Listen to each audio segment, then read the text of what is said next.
Hey everybody out there. Hey all you beautiful people. How you doing? Thanks for joining me. I am 3 minutes late and I don't give a fuck. What are you, my boss? Sorry, I feel like I started a little harsh. Started a little hard on you. Hard on you out of the gate. A lot of big news to talk about. The continued economic meltdown of the American society. So that'll be on the agenda somewhere if I get to it later. And then large anti-war rallies that happened today around the country. It's also we're going to talk a little bit about the war with Iraq. Not sure if you recall that one, but it's the 20th anniversary. So fucking pour a little bit of your beer out on the sidewalk for 1 million Iraqis. Jesus. Meanwhile, the ICC is bringing in war crimes charges against Putin, not against the American war criminals that have perpetrated 6 million deaths is the estimate in our war on terror. I'm going to get into that. A lot more. New episode of the Most Censored News I'm going to show you. So much important stuff. AOC's latest, including holding a military recruitment event. Because, she's left-wing, right? She's progressive. Nothing like a military recruitment event to say, I'm real progressive. I'm a real lefty. But let's start off with, and click subscribe and click thumbs up and click all the things you can click. If there's anything you click that you can click, just click it. Just click it to click it because you're clicking it. Do all that. I want to start off with this. I kind of wasn't going to cover this because it's, I don't want to feel like, I don't know, you're getting clicks off someone getting beat up. But the reason I feel it's needed to cover this is because I haven't seen much about this. And that's kind of what made me think, well, this needs to be covered more. Yanis Varoufakis, who is an awesome fucking rock star of a leftist economist, but also a political figure in Greece. But I think many people know him just kind of as an economist. He is anti-capitalist, and he does great writing and speaking about it. And that's how I knew him initially, not because I'm in Greece and keep up with Greek politicians, but he really is an international rock star on leftist, and he was beat up by hired thugs. I think that's his analysis of who did it. And beat up pretty horribly. This is from Common Dreams, which covered it. But like I said, I have not seen much coverage of it. Maybe I'm just not looking in the right places. But after brutal assault, Yanis Varoufakis urges progressives to focus on what really matters. And, he does something that is, if you're a wonderful person, you do this, but it's pretty, I don't know that I could pull off doing it, where he has been horribly harmed and maimed, and he just shifts the topic, and he's getting interviewed by people partially because of that. I mean, he's also a Greek politician. And he just shifts the topic away from himself, which is pretty incredible when you've just faced something traumatic like that. He shifts it to 57 people who died in the Greek train accident, the train accident in Greece that killed 57 people recently. And he says it is due to austerity. It is due to the cutting of their infrastructure that has caused that. So anyway, Yanis Varoufakis is recovering from a brutal assault that left him with a broken nose and cheekbone. Leftist Greek lawmaker Yanis Varoufakis on Tuesday urged progressives not to get distracted from the railway accident that killed 57 people last month or the neoliberal privatize everything doctrine he blames for the disaster. Another reason I love this guy is because he rightly blames neoliberals for being fucking neoliberals. Appearing on a television show, Varoufakis, the parliamentary leader of the left-wing, I don't know if they say MERA 25 party. I don't really keep up with Greece's political parties, and former finance minister told hosts, not going to try and read their Greek names, He needs to thank the public hospital for performing miracles. He said, I will recover, but those 57 from the train accident won't. Um,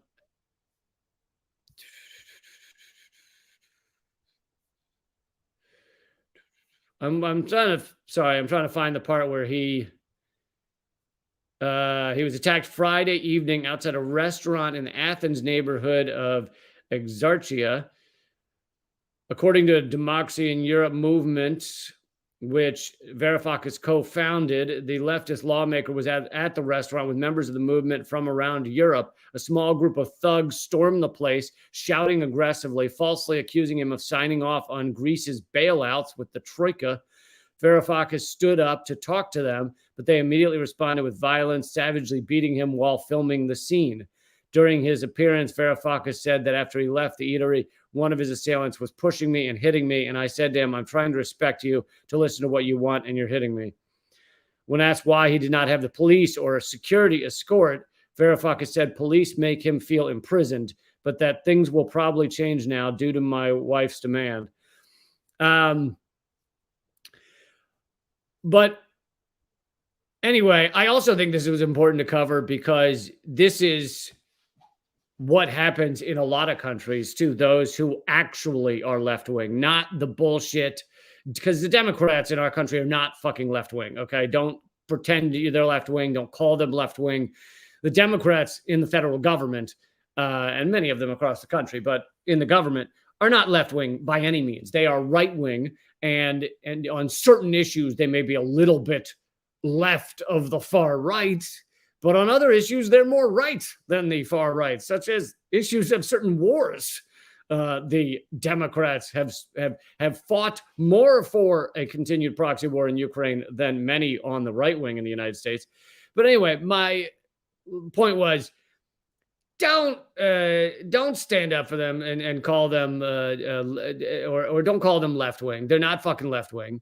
And if you are actually left wing, if you're an actual leftist, you actually fight for the people, as Yanis Varoufakis has. You actually want to stop the ruling class from exploiting the poor and the middle class, and actually want to change things, actually want to decrease inequality. If you are that, then you face all kinds of suppression and attacks and censorship. And sometimes those attacks are even physical, as in this case. He called them hired thugs because, I guess he got the impression these people didn't actually know anything about his politics really, and they were sent to go get him.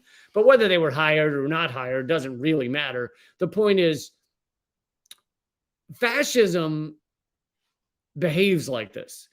Fascism will do anything to attack those who threaten it.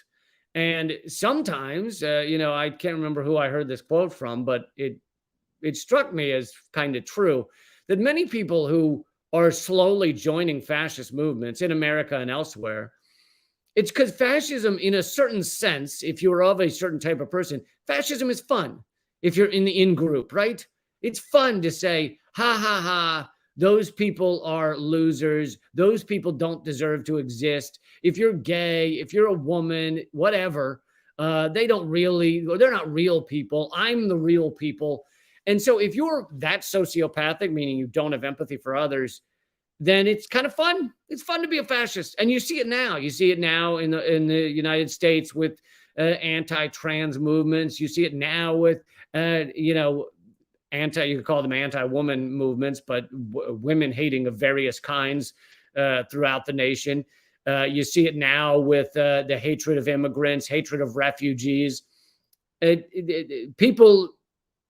It's comforting and enjoyable to say, I'm not a loser. It's them who's a loser and who are losers, and they deserve to be beaten and harmed. And anyway, that's a bit of a side point, but the main point here is that, and Varoufakis, as he said, will continue to fight for change, and he's already giving interviews. He's not running scared.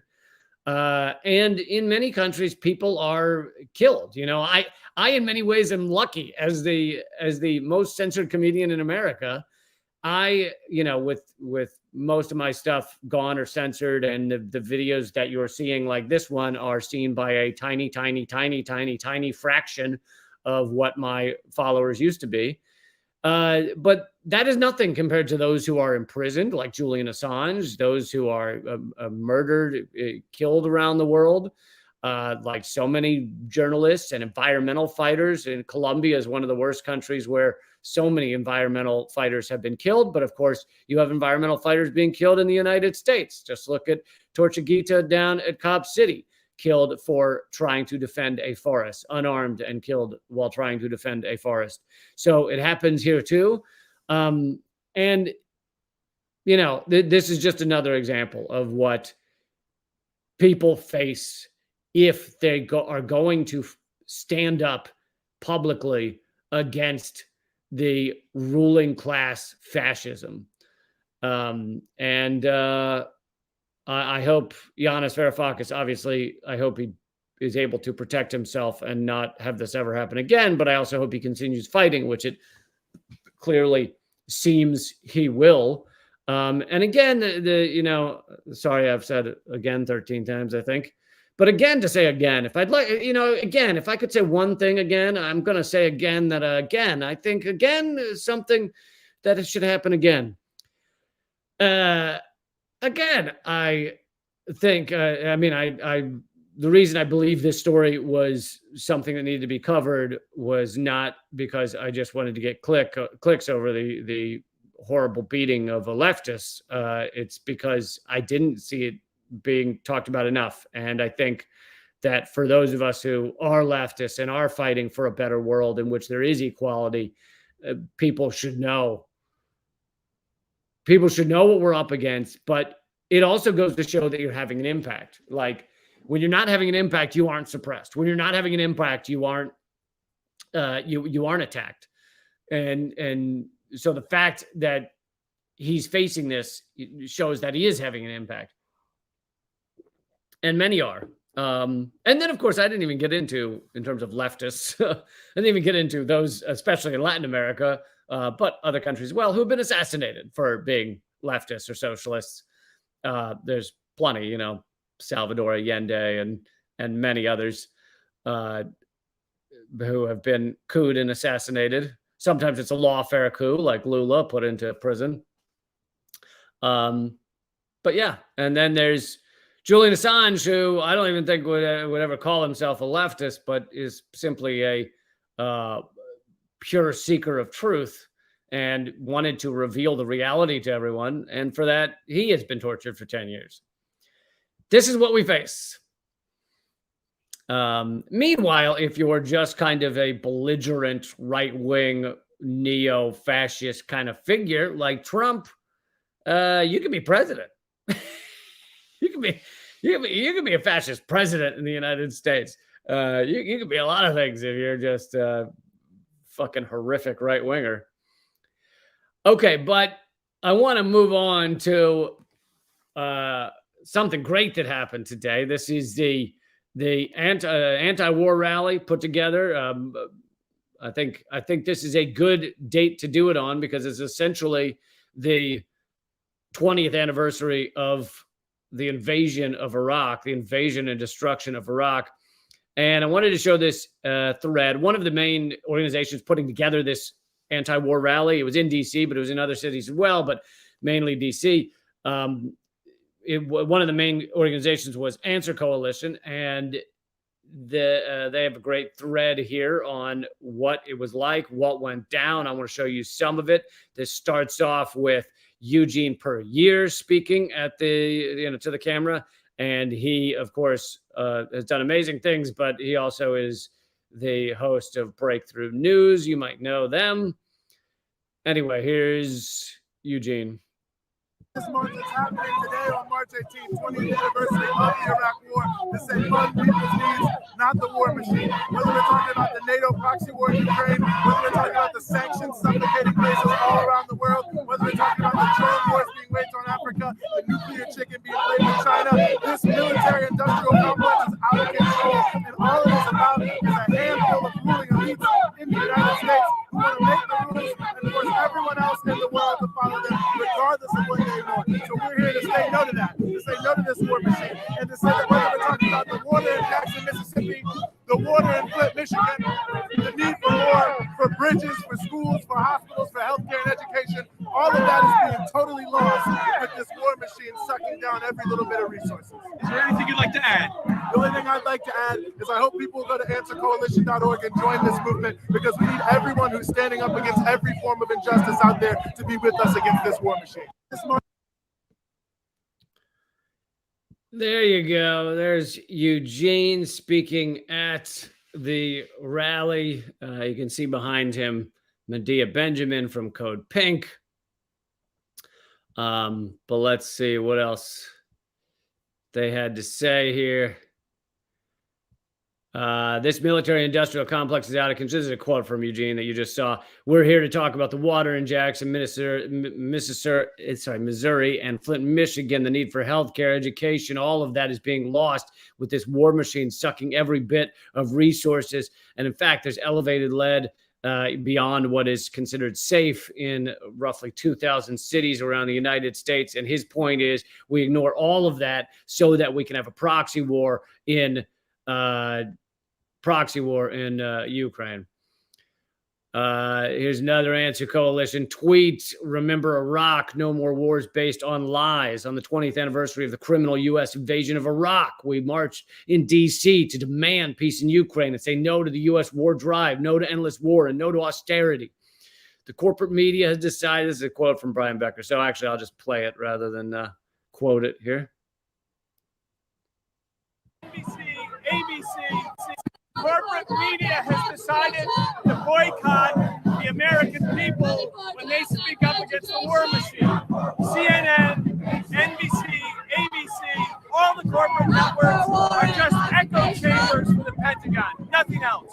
Don't think of them as the real media or real journalism. Alternative media is the media. Thank you so much.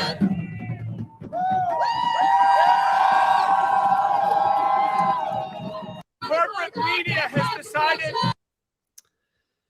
So there's Brian Becker, the co-founder of Answer Coalition, speaking at the protest. And let me ask you guys, how much did you see about this on mainstream media? Right? How much was MSNBC or CNN covering this? You think it was a lot? I don't think so. Let's see. Here's Claudia De La Cruz of the People's Forum speaking. Machine down. The planet and humanity. Hello, everyone. We are here to say no to the war machine. We're here to let the world know that we are committed as a people to shut the war machine down. The planet and humanity depend on us. We got to fight. We got to continue to demand an end to NATO, an end to Africa, an end to the Southern Command, and the levels of sanctions that the U.S. has all across the globe. We need to continue to make the connections of working class people in the United States to working class people all around the world.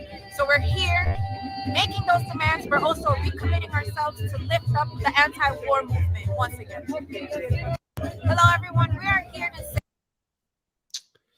So there you go. Another great speaker at this rally. $886 billion for the military, 800 plus bases around the globe, military bases around the globe. The U.S. government is the largest purveyor of violence abroad and at home. We are marching for dignified jobs, safe housing, and healthcare for all. Fund the people, not the war. So all important stuff. And here's Code Pink as well. China is not our enemy from Jody Evans. So much important stuff going on at this rally today, and yet you will hear none of it on mainstream media, even if they did a little segment on it, which I'm sure they didn't. But if they did, it would probably be like, some of them claim to be genuine anti-war critics, but many of them just love, are anti-Semites, and they're Chinese agents. Who knows what the fuck they'd say, but that's what you get from your mainstream media, garbage propaganda. Here is the real live Americans standing up against war, saying we're done with a proxy war in Ukraine that needs to end immediately. We need to have I mean, not we, but Ukraine and Russia need to have the fucking peace talks that were almost signed in April of last year, but were stopped by the United States and the UK. That needs to happen immediately. And ultimately, it will happen. So it's basically just how much of Ukraine and how many Ukrainians do you want to kill and destroy before Ukraine and Russia actually sit down and end this thing. But Ukraine won't allow it because Zelensky is a puppet of the United States doing the proxy war bidding. And, that's the people that marched and spoke today are against all of that, are actually against war in a different way than your mainstream media pretends to be. Oh, yeah, and I love this, all the amazing music you'll hear at these protests as well. So I might as well play this as well. Just 10 seconds.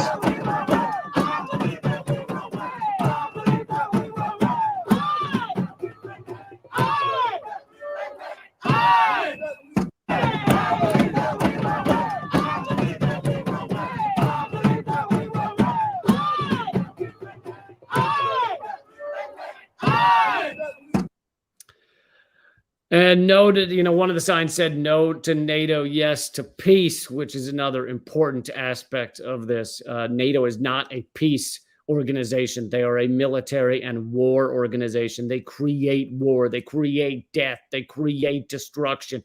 That is what they are. And the liberals across America believe that, I guess that right-wingers across America believe that that NATO is they're fine with it being a pro-war organization because they're like, so what, man? We got to beat other countries because they can suck it or whatever they say. I don't know. I think that was a pretty good impersonation. But liberals across America, I think, are told and believe because they never question anything that NATO is a organization for peace, an effort for peace. No, NATO has created many wars and will continue to create wars, such as it's creating the proxy war, helping create the proxy war in Ukraine, and of course, utterly destroying Libya, turning it from one of the most advanced societies in Africa to fucking warring, warlords, battling warlords with open air slave markets. And that's what NATO does. And people need to understand that. NATO endorses all of the U.S. Belligerents. And of course, really either caves to, if you want to be positive, then cave to all of the U.S. belligerents. And if you want to be negative, they're just part of all of the U.S. belligerents. But anyway, I hope you have shared some of what went on in D.C. today because it is incredibly important. All right, moving on to a very related topic is this is the 20th anniversary of the invasion of Iraq, and Stefan Simonowitz, if I pronounced that correctly, did a great, one might say epic thread on everything that has been proven about the invasion of Iraq since we were told all those lies 20 years ago. And I want to show some of this. I don't think I have time to go through all of it, but I think a lot of people don't realize just how much has been revealed about the invasion of Iraq. We all know WMD weren't found, but it's far larger than just that. He says, on March 19th, it'll be 20 years since the start of the Iraq War. 50 days before the war, OTD in 2003, Bush said the 16 words. The British government has learned that Saddam Hussein recently sought significant quantities of uranium from Africa. It was a lie based on a forgery.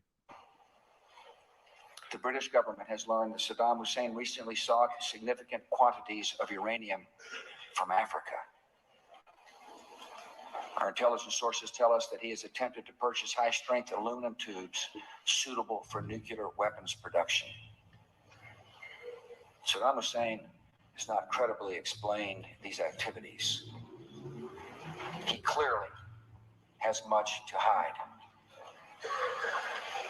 The dictator of Iraq is not disarming. To the contrary, he is deceiving.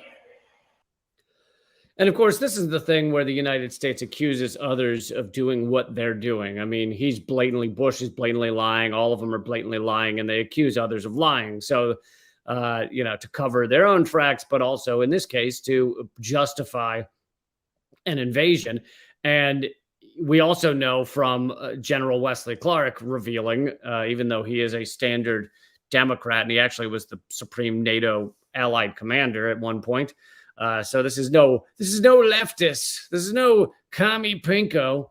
He has revealed that when the day after 9/11, he went into the Pentagon and certain people told him that they were going to invade 7 countries in 5 years. One of them, or the first one, would be Iraq. And this is the day after 9/11. So they literally had no idea who had done it. And they had, they had no idea who had done it, except they had months earlier had documents that said bin Laden determined to attack within the U.S.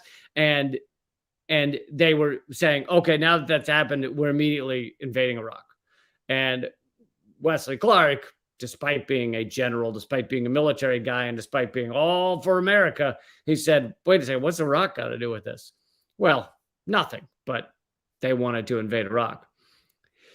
Simonowitz continues, the documents claiming Iraq was attempting to procure uranium from Niger date from 2001 and were obvious forgeries. They'd already been investigated and debunked. The CIA and State Department had raised doubts about their legitimacy at least 14 times.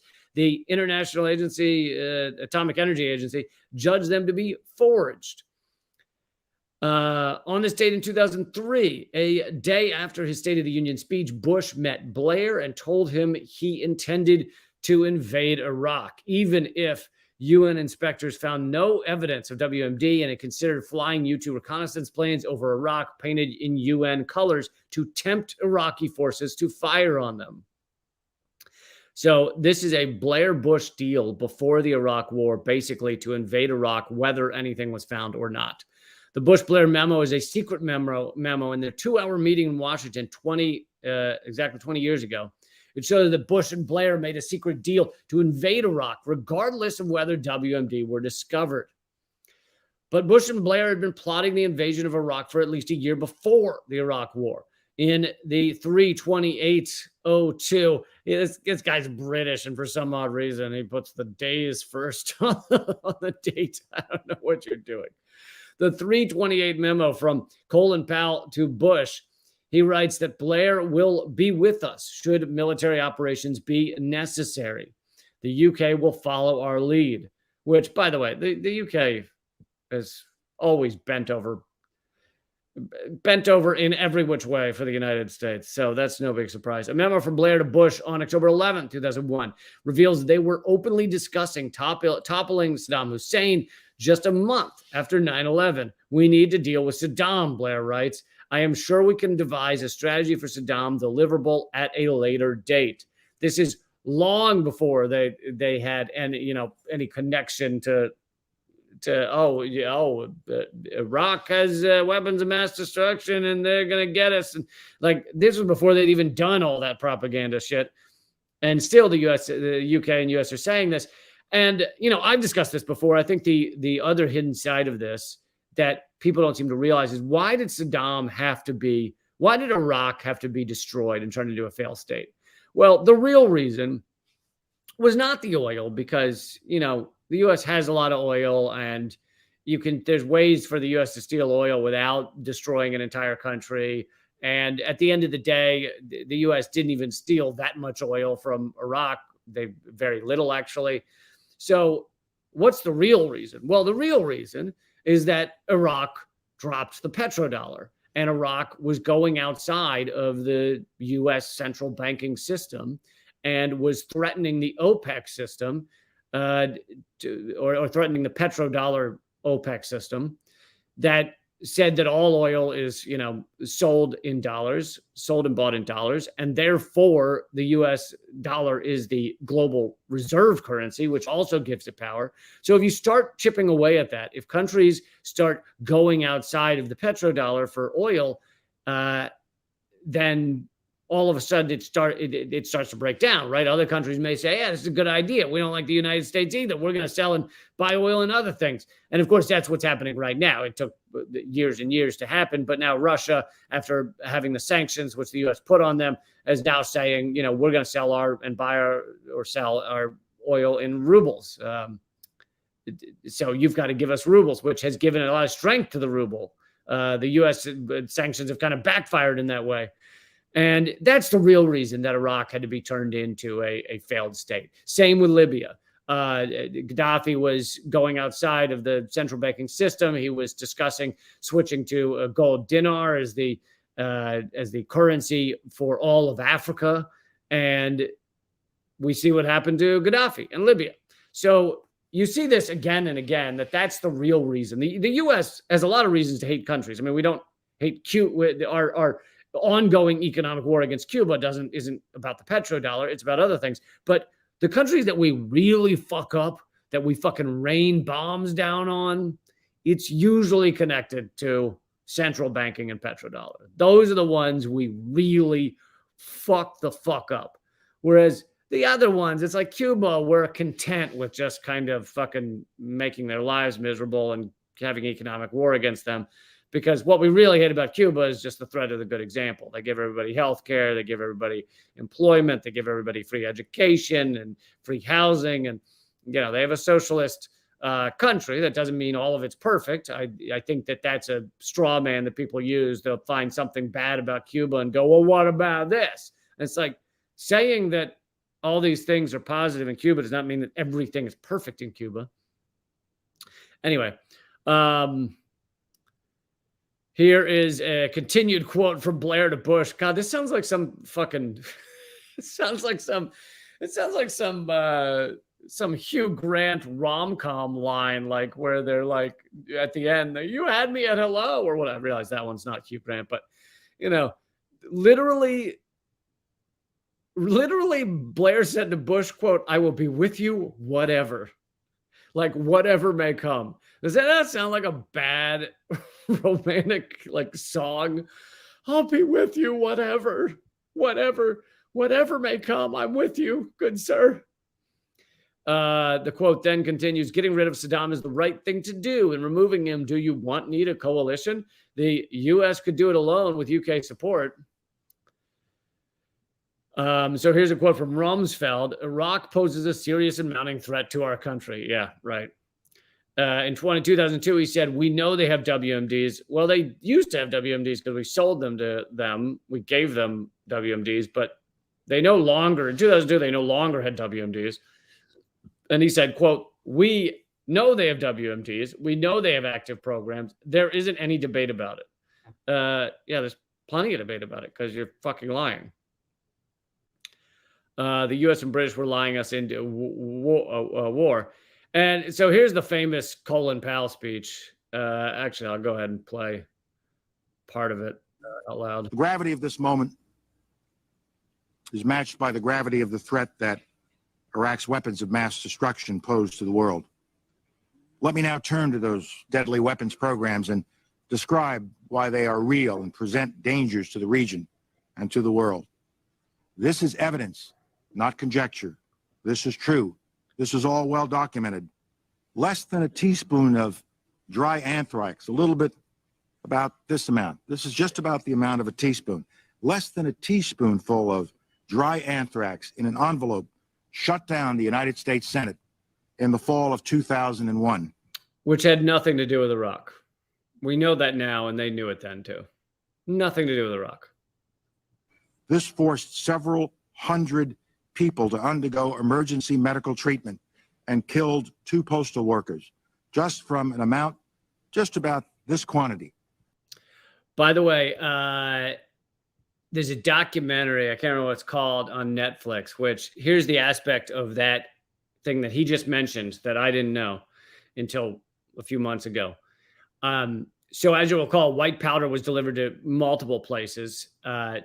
Among them Congress, but it went through the postal system in DC. So they evacuated Congress immediately, right? Got everyone in Congress out, the whole building.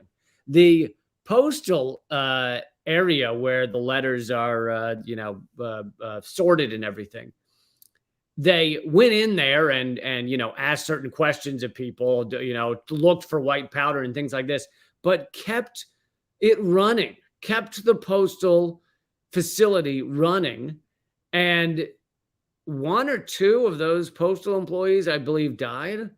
So this is how the U.S. government works. We know there's a deadly powder that has been sent to lawmakers. We evacuate Congress because they're worth protecting. We don't evacuate the postal facility because they're not worth protecting. And sure enough, multiple people die. And there's never been any accounting for it. There's never been any reasoning behind it. There's barely been any coverage of it. Like I said, I don't know if you knew it. I didn't know it until a few months ago that they had kept that facility open while they had evacuated Congress. But that's fine, right? Because those people don't matter.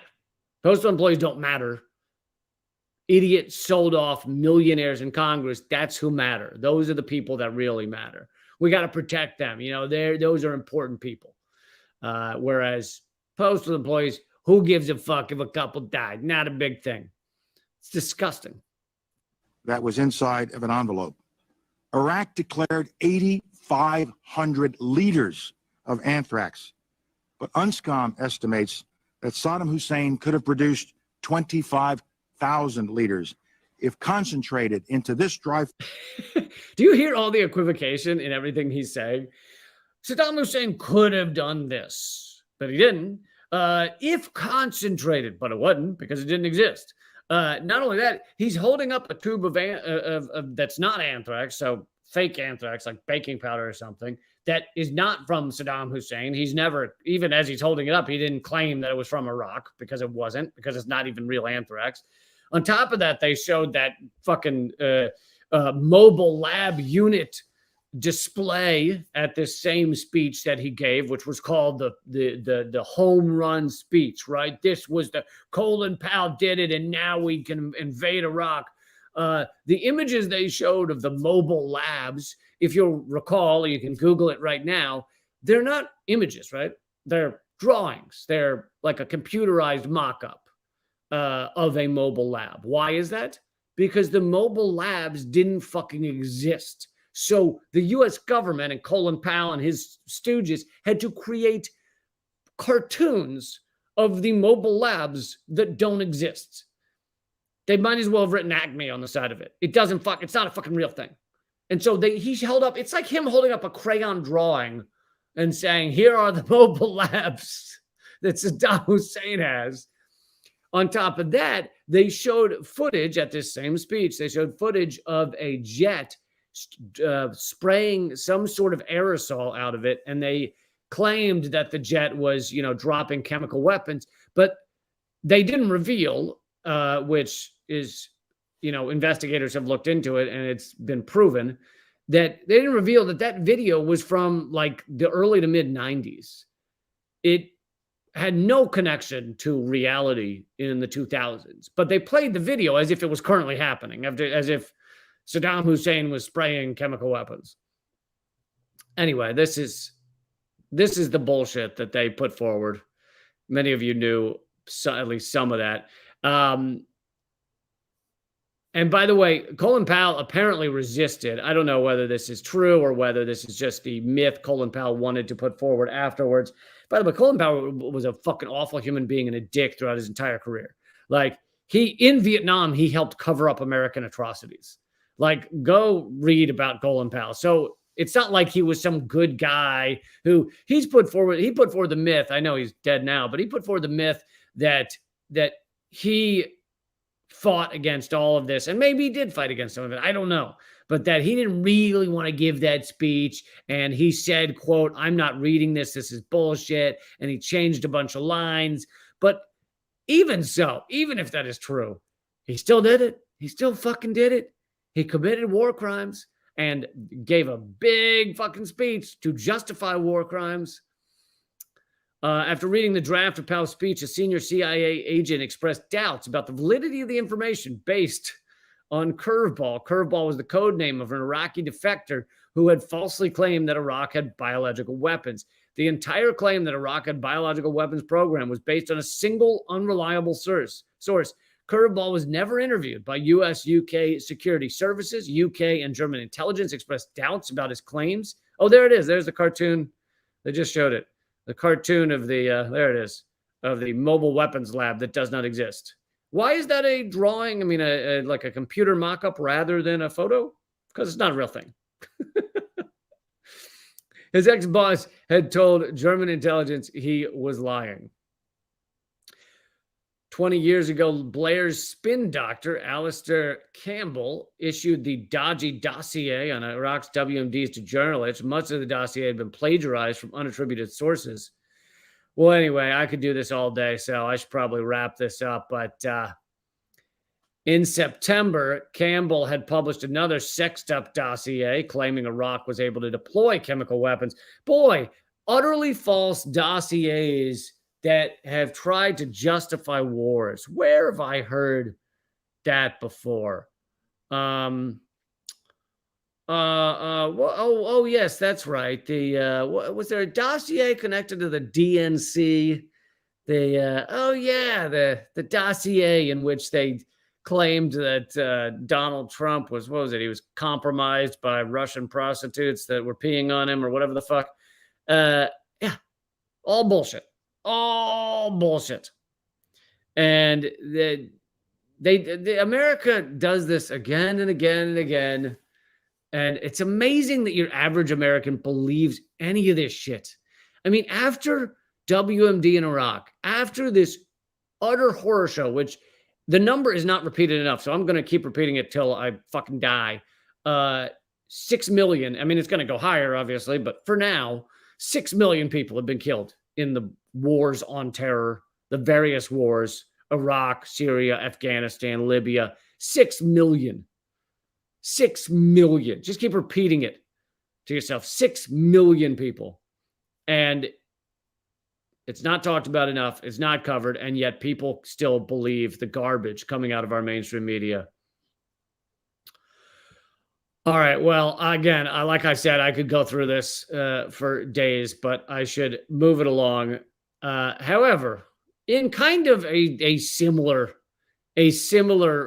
topic, our so-called, many people call them our left-wing politicians, but they are not left-wing. Democrats are not left-wing. Stop calling them that. Our so-called more left Democratic Congress people, like Alexandria Ocasio-Cortez. Today, she had she was part of a military recruitment fair, or whatever you call it. Join representatives. Actually, this is in 2 days. So actually, folks, you should go. Honestly, you should go, and you should, make your mind, have the voices in your head heard. All right, get out your thoughts of whether this sounds like a good thing that's going on here. This is at Renaissance High School Auditorium in the Bronx. It's March 20th from 4 p.m. to 6 p.m. Join representatives Alexandria Ocasio-Cortez and Adriano Espaillat at the Student Services Fair, which sounds okay, but then you go down a little more, and you see they are hosting a Student Services Fair to help students connect with the U.S. Department of Education, our U.S. service academies. And what does that mean?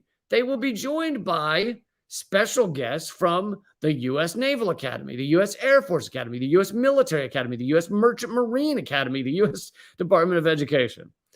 You notice why they, in the upper paragraph, the one they're promoting more, why they say U.S. service academies is because they don't want people to put it together that this is a giant military recruitment fair is what this shit show is. And it involves AOC. And of course, this is with students. This is when you get people to do something as dumb as join the U.S. empire's war machine. has to do with that when they're young, they people believe this stuff when they're young, and I don't blame them for being young and uninformed on this. Like when I was 18, I didn't think the military was great, but I didn't have a hugely negative view of it. I was just like, I don't really want to dress up like a lot of other people and fucking be told what to do. That sounds like shit. That was kind of my view. That was my informed view on it. But here is AOC, and I don't want to act like she's the only one. Of course, Republicans do this. Of course, other Democrats do this. But this is supposedly the left wing of the Democratic Party, and all in for tricking young people to join the military and become part of our killing machine around the world. It's just horrific. It's disgusting. I mean, it really is just repulsive on every level. If you want to actually be left or leftist, then you cannot support the U.S. military. You cannot support our killing machine. It's insanity, and it's sociopathic when we've killed 6 million over the past 20 years, and that's just the wars on terror. That's not the economic wars on so many other countries, etc. Okay, I am headed over the rest of this, which, by the way, we're going to get into the debate over the sources of COVID. Let's get into that a little bit. I'm going to do that right now over at rumble.com/Lee Camp. That's rumble.com/Lee Camp. I forgot to mention, because it's been 2 weeks in a row, which is why I forgot to mention it, but I am sorry that Eleanor Goldfield is not here tonight. We are involved in moving and all other things that are happening right now. This is a friend's house I'm at. So, yeah, we will soon. We will get back to both of us on Saturdays. I'm sorry. I know that some of you only show up for Eleanor, and don't tell me who you are because I find it very hurtful. Okay. But yes, here I will give you the link for those of you who are lazy. I'm a big fan of laziness. So I am putting the link in the comment thread there. That's where I am continuing my live stream right now. We'll get into the debate of the sources of COVID. All right. And for everybody else, I hope you will also join up at leecamp.net. My new book, Dangerous Ideas, comes out in should be a month or less. And you will only get it if you are a member, a subscribing member at leecamp.net. For now, that is the only way. It's an ebook, by the way. It's not a physical book for now. And for now, the only way to get it is to be a member at leecamp.net. Although you'll actually be saving money on a book if you just join up for a month or two, because it's only, if you join up at the lowest level, it's just $6 a month. All right. One more